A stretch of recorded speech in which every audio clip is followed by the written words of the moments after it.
তো গাইছে একটা কথা, মেলা আগেকার কথা, মেলা পুরনো একটা কথা। তখন আমার 10 বছর। তো আঙ্গ একটা দোকান আসাল বাজারে। তো আব্বা একদিন দোকানের বস্তু নিয়ে কিনবার গেছাল বাজারে। তো তখন আমার 10 বছর। তো আমার দোকানে বয়ে থেকে গেল।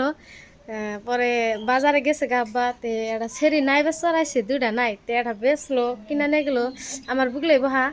হে নাইটা বেচলো 30 টাকা দেয়। পরে আমি হুস করছি যে দিদি আমার কাছে একটা নাই বেচবাইন। কয় বেচো, আমি কইছি কত? কয় 80 টাকা। তো গাইস তখন আমার 10 বছর। তখন কি আমি বুঝি না, কই নানেরা বুঝি না। তো আমারে করলো 80 টাকা। আমি আবার চালাকি করে করলাম কি 150 টাকা দিবেন। ধরুন আমার মেলা নাই খাইবার ধরছে, আমার 150 টাকা নাই দিবেন। সেটা কয় কি হারাড়ি করে কি ন তোমার বাপের কইলাম বা এটা নাই কিনুন, কাকা এটা নাই কিনুন, কিনলো না।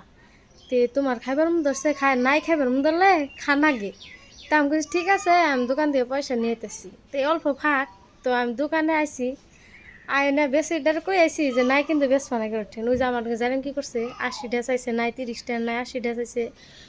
তো মোড়াতে 3 ঘন্টা টাইম ছেলেটারে খাড়া করে রাখছিলাম। 3 ঘন্টা পরে আব্বা আইসে বাজার থেকে, যাই না দিই যে ছেলেটা নাই না হেনেই খারাপ হয়েছে। তো গাইস, এটা কি আমার কোনো ভুল হয়েছে? কই নানেরাই কে আমি হইলাম ছুড়ো পোলাহান, তখন আমার 10 বছর। আন্নারাই কোন আমার নাকি যদি বেমেন কি করা হারে, তখন তো আমি সবই বুঝি। হ্যাঁ, আমার নাকি যদি বেমেন কি করা হারে, আমি কেন করা হারাম না? আমি কি করছি? হ্যাঁ, আমি কি দুষ করলাম? 30 টাকা নাই কেন 80 টাকা চাইলো আমার কাছে? কে চাইলো? চাইবো কে? ভালো কাম করি নাই?